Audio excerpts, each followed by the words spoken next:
Another case of $1 million talent who some of his off-field choices weren't the best, but I got to respect him. He was part of the Big A's dynasty of the mid 1970s. All the talent in the world, but unfortunately, his demons caught up to him. He died way too young at age 66. Claudell Washington, born in LA August 31st, 54, played in MLB for 17 seasons with the Athletics, the Rangers, the White Sox, the Mets, the Braves, the Yankees, and the Angels from 74 until 1990. He batted and threw left-handed. Good in the field, good speed. He was signed as an undrafted free agent by the A's in 72 and played for three of their minor league affiliates until 74 when the Athletics promoted him to the major leagues. He won the World Series that year and was selected as an All-Star in 75. After spending three campaigns in the organization, he was traded to the Texas Rangers in the what they call the talent cull for the A's. Charles Finley was getting rid of contract. He was eventually dealt to the White Sox and the Mets. He signed with the Braves as a free agent in 1980 and was named an All-Star again in 84. He later played for the Yankees and Angels. He returned to the Yankees in 1990 and played his last game on June 18th that campaign. Now, born in LA but raised in Berkeley, he attended Berkeley High School and also worked as a janitor. He never played for his school's baseball team because the coach wanted him to pitch, while he decided to be an outfielder. He was nonetheless scouted while playing sandlot ball by Jim Ginn, who worked for the A's. He signed Washington as an undrafted free agent to a contract worth $3,000 US at the time in 72.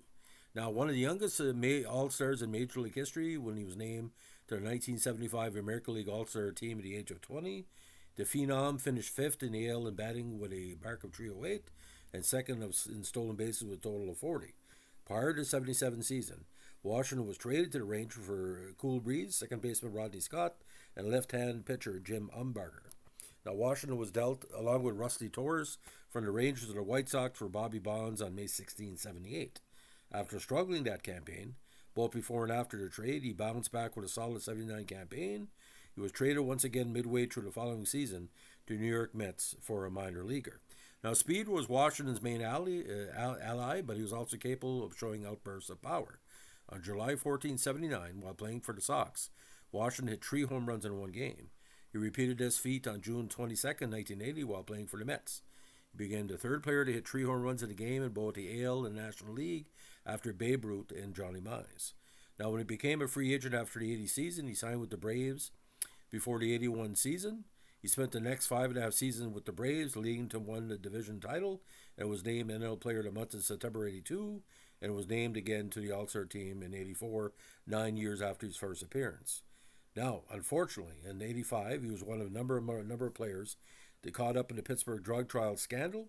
In 86, he was given a 60-day suspension but was allowed to continue playing if he donated 5% of his base salary and contributed 50 hours of drug-related community service. Now, Washington was traded in June 86 from the Braves to the Yankees, along with Paul Zavella, for outfielder Ken Griffey Sr. and infielder Andre Robertson.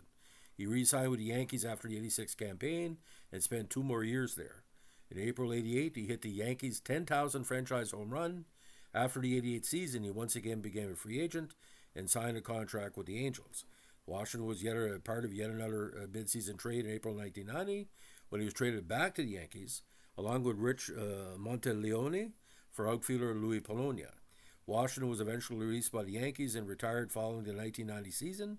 He finished career with 164 home runs, 824 RBIs, 312 stolen bases, and a lifetime batting average of .278.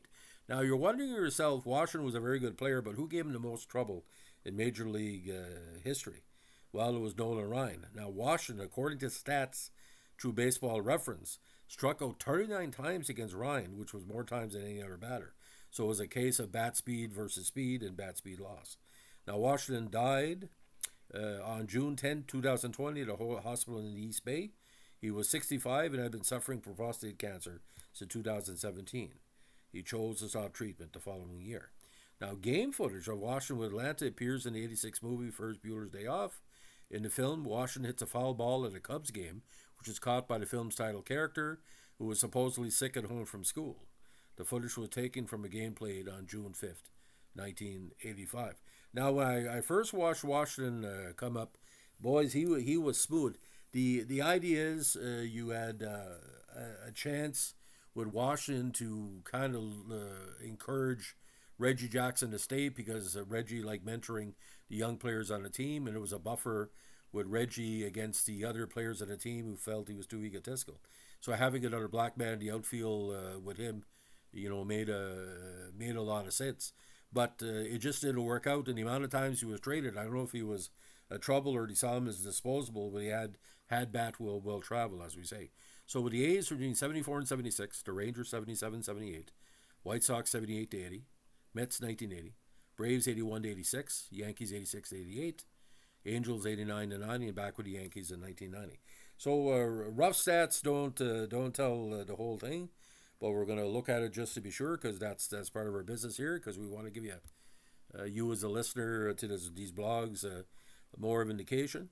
First year in Oakland in 74, that was his World Series year. 19 RBIs, 6 stolen bases, 285. Then again, 1975, he's All-Star campaign, 1077, 40 stolen bases. 77, a good year with Texas, 1268, 21 stolen bases, 77, 284 average. With Chicago White Sox in 79, 1366, with 19 stolen bases. Again, Atlanta, very strong numbers. Best season, of course, 82, the playoff year. 1680, 266. And New York, for a lot of people, that key one was 89. 13 home runs, 42 RBIs. So we hit 1, 2, 3, 4, 5. Excuse me. 1. Just trying to count here. 285, 84 or higher. 1, 2, 3, 4, 5, 6, 7. 7 times 284 and higher. So it's pretty good at second level. So again, 1,884 hits.